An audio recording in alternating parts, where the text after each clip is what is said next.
There is a thin line between solitude and loneliness, and we have collected some indicators which means that you are leaning towards loneliness, and it is time to break the pattern.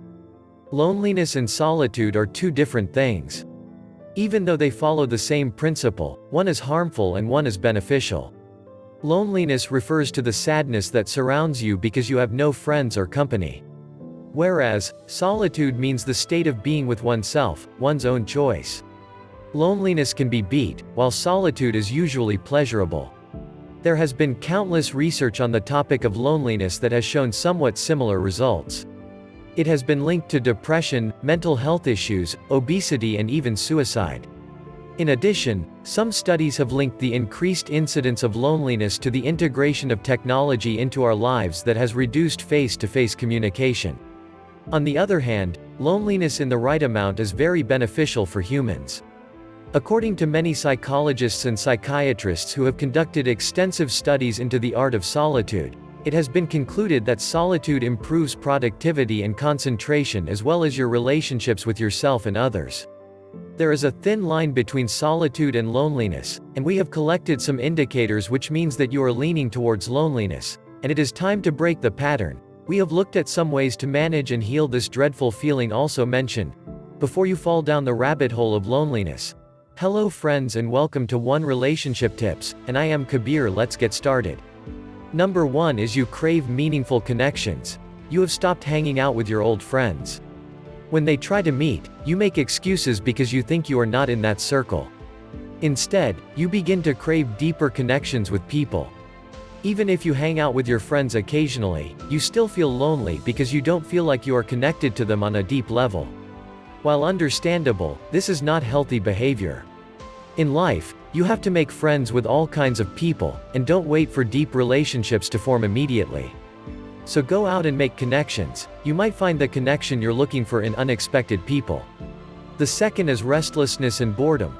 Sometimes you either get bored or get restless.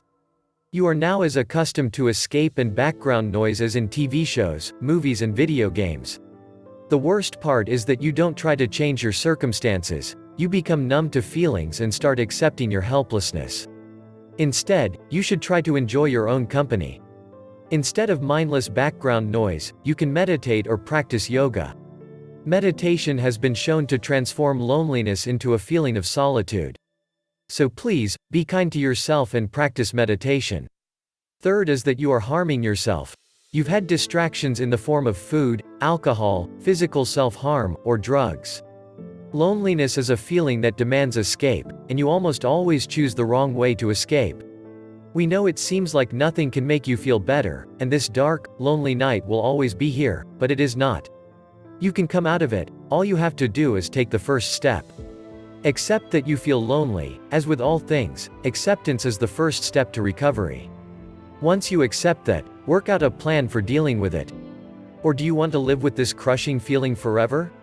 You can talk about it with a trusted friend or support group. You can go to the local dog park or adopt your own pet. The possibilities are endless. You should try many things and stick to the one that works for you. Next is suicidal thoughts. One of the ugly faces of loneliness is the fact that it makes you feel like you are worthless and that no one needs you.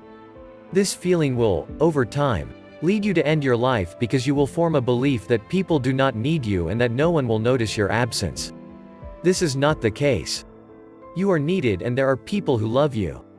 There is a dark cloud of loneliness covering your eyes, and it is very difficult for you to see it, but always remember that after every dark cloud comes a bright morning. So, while it may sound sad now, don't entertain suicidal thoughts. Think of them as a passing dark cloud, look at it and let it pass. And friends, I will keep bringing motivational videos on this channel on every topic related to relationships. If possible, please subscribe to my channel and like the video. Fifth, you now have social anxiety. It is expected that after being alone for a long time now you are afraid to face people. The only way to overcome this is through practice. You have to reacquaint yourself with social norms and social interactions. Of course, it won't take that long because you were once a social creature who lost your way in the social jungle along the way. Now you have found your way again, but have to get acquainted with the way again. Friends, what was useful for you in this video? Add your 2 sentences in the comments below. Thanks for watching. Always take care of yourself. See you soon again in next video.